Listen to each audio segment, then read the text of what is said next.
तो नमस्ते भाई लोगों। तो चलिए, इंतज़ार की घड़ियाँ ख़त्म हो चुकी है और ये पोस्टर देख सकते हैं लहंगा में मीटर 2 जो कि आज रिलीज़ हो गया है। आप लोग जाइए और भर भर के कमेंट लाइक मारिए और अपना भैया का प्यार सपोर्ट बनाए रखिए और एकदम इस गाने को एक दिन में ही ट्रेंडिंग में ला देना है पूरा। तो आप लोग जाइए, जाके सपोर्ट करिए, सर्च मारिए, सुनिए और आप लोग 1-2 रील ज़रूर बनाइएगा इस सॉन्ग पे जिससे तेज़ी से वायरल हो। तो जो भी खेसारी फैन है प्लीज़ जाइए और मेरे वीडियो को भी एक लाइक कर दीजिएगा और जो भी मेरे चैनल पर नए हैं प्लीज़ चैनल को भी सब्सक्राइब कर लीजिएगा क्योंकि बहुत सारे सॉन्ग आने वाले हैं बैक टू बैक।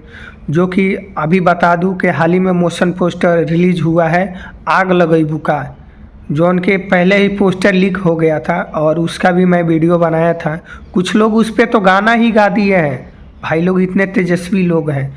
तो आप लोग मेरे साथ जुड़े रहिए, टाइम टू टाइम आपको भैया का अपडेट मिलता रहेगा कौन सा सॉन्ग किस टाइम रिलीज़ हो रहा है। तो आज सुबह में सॉन्ग रिलीज़ हो गया है, जाइए आप लोग अपने भैया को प्यार दुलार आशीर्वाद दीजिए।